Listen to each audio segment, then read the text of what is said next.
التغذية العلاجية شيء أساسي في حياة كل واحد فينا، وخصوصاً مرضى الأورام وأمراض الدم الحميدة، فعيادة التغذية العلاجية شيء ضروري طوال فترة علاجهم بإذن الله.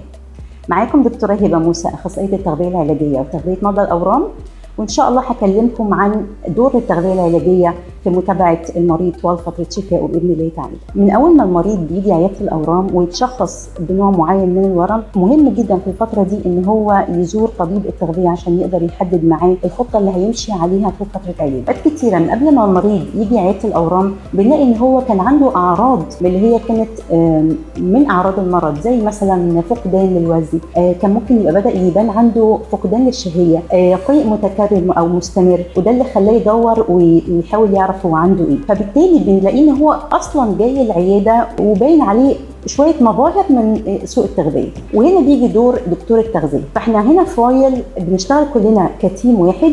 طبيب الاورام المعالج بيحول الحاله فورا على طبيب التغذيه اللي بيبتدي ان هو يعمل تقييم اولي للحاله، وبعدين نبتدي نشوف مع بعض ايه خطه العلاج اللي هيمشي عليها، ونمشي معاه خطوه بخطوه. هياكل ايه، مش هياكل ايه، امتى نوقف اكلات معينه، امتى نزود حاجات معينه، هل هو محتاج تغذيه داعمه في النص ولا هو بس محتاج شويه مكملات غذائيه ممكن تساعده على الشفاء من المرض او تقويه في مواجهه الاعراض الجانبيه من العلاجات بتاعته. انتظاركم هنا في مركز رويال، وانا معاكم ان شاء الله طول الطريق.